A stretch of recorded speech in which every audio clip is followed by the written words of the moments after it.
Assalamualaikum warahmatullahi wabarakatuh. Bismillahirrahmanirrahim. Alhamdulillahirabbil alamin wala haula wala quwata illa billahil aliyyil azim. Selamat malam, salam sejahtera untuk kita semua, dan jangan lupa salam waras, salam NKRI untuk kita semua.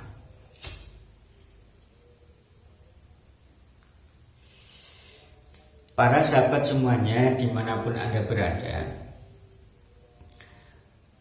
ketika kemarin Rois Am mengatakan bahwa Ubaidillah sekarang sedang difitnah, seketika itu saya teringat peristiwa yang dialami salah satu kiai Nusantara kita, yakni Gus Nuril. Siapa yang gak kenal Gus Nuril? Pasti semuanya kenal dengan Gus Nuril. Beliau selalu mengkanter kelompok-kelompok radikal, kelompok-kelompok yang berusaha menghancurkan NKRI.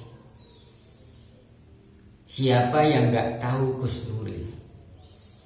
Nasionalismenya sangat tinggi sekali. Beberapa tahun yang lalu Gus Nuril ini pernah diturunkan secara paksa oleh Oknum Habib. Secara paksa itu. Dan yang paling miris, di tengah-tengah ceramahnya Gus Nuril ini disuruh berhenti, disuruh turun. Seketika itu sangat miris sekali. Padahal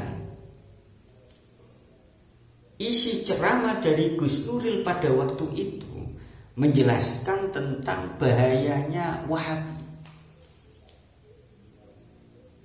Semua warga NU pasti tahu bahayanya Wahabi. Bahkan mantan Ketua Umum Pengurus Besar Nahdlatul Ulama Profesor Dr. Said Akil Sirot mengatakan bahwa Wahabi, ajaran Wahabi Salafi itu adalah awal pintu menjadi terorisme. Saking bahayanya. Dan kita tahu bahwa Wahabi itu selalu merusak persatuan dan kesatuan di Indonesia, selalu merusak perdamaian yang sudah lestari di Indonesia, dengan mudah mengatakan bid'ah terhadap kelompok lain yang tidak sejalan dengan Wahabi. Mudah mengatakan amalan itu tidak pernah dicontohkan oleh Nabi, tidak pernah dicontohkan oleh sahabat. Itulah Wahabi. Bahkan Wahabi juga sering mengkafirkan golongan lain yang tidak sepaham dengan mereka. Padahal sejatinya yang salah, tidak sesuai dengan Al-Quran dan hadis itu adalah Wahabi itu sendiri.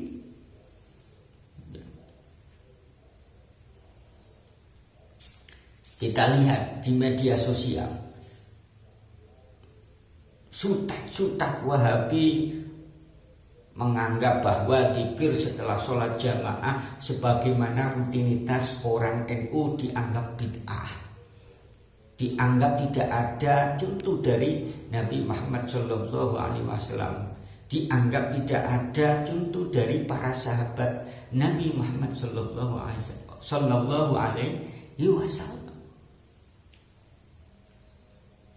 Padahal ada itu dicontohkan Nabi, padahal dicontohkan oleh para sahabat Nabi.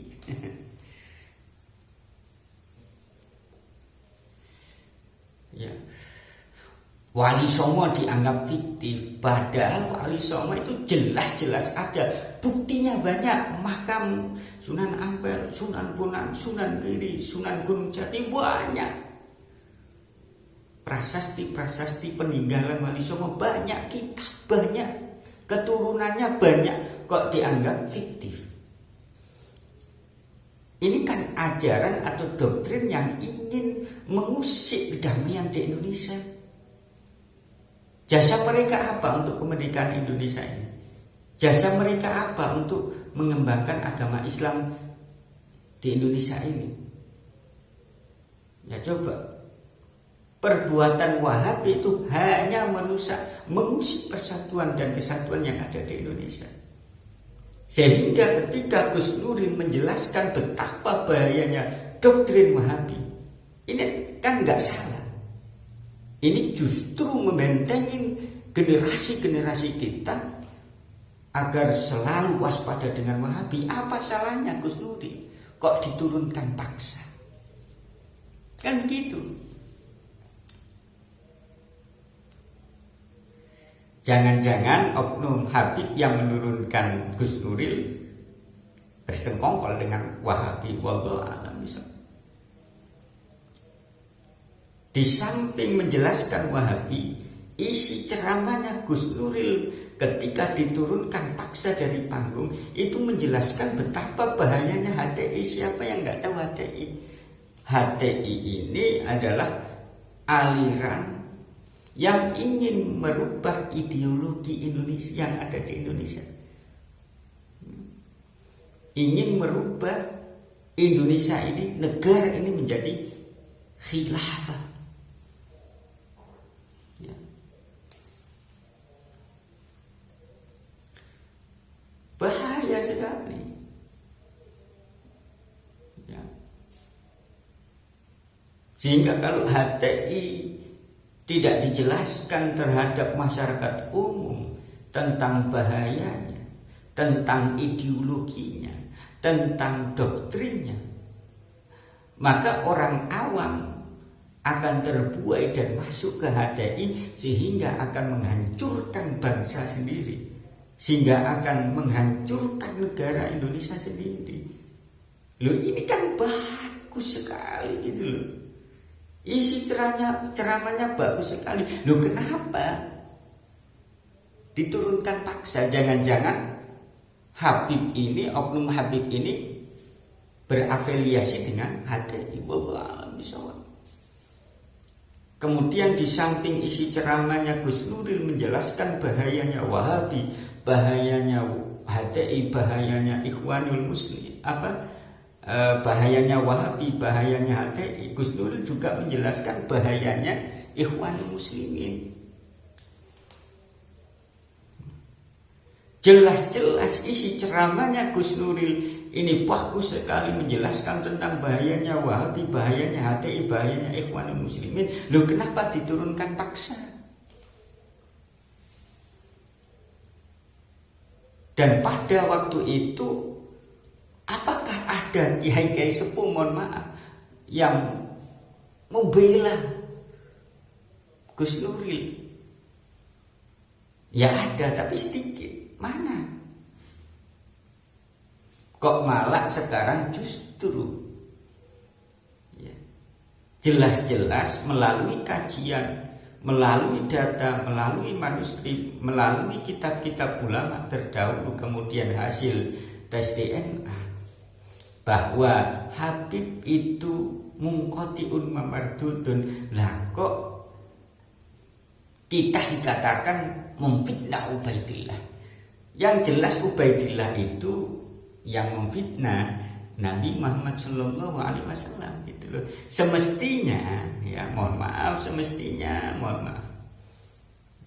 pada waktu itu kiai-kiai sepuh ini angkat bicara, membela Gus Nuril, dan sekarang membela Kiai Haji Imaduddin Usman dan para YouTuber yang membahas nasab. Begitu semestinya. Mana suaranya? Akan tetapi pejuang tetap pejuang, ya. Pemberani tetap pemberani. Akan tetapi ketika kantor PBNU ini didemo oleh para habaib, kalau nggak salah para habaib, ini yang mengatasi siapa? Yang menghadapi dengan sendirian siapa? Gus Nuril. orang yang membela PBNU, orang yang membela NU, orang yang menghadapi para habaib ketika demo di PBNU. Lah kok ketika diturunkan oleh salah satu oknum yang segerombolan dengan yang demo di kantor PBNU, ketika diturunkan paksa, nggak ada suaranya. Ada apa ini? Ya, ada apa? Ya.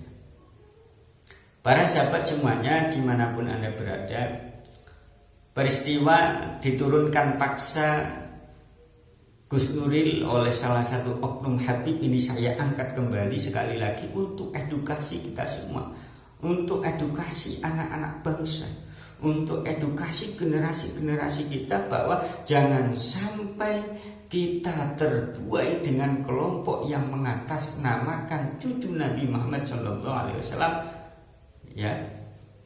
Akan tetapi doktrin-doktrinnya ini malah menghinakan Nabi Muhammad SAW. Doktrin-doktrinnya ini malah menghancurkan Indonesia. Waspada, waspada. Assalamualaikum warahmatullahi wabarakatuh.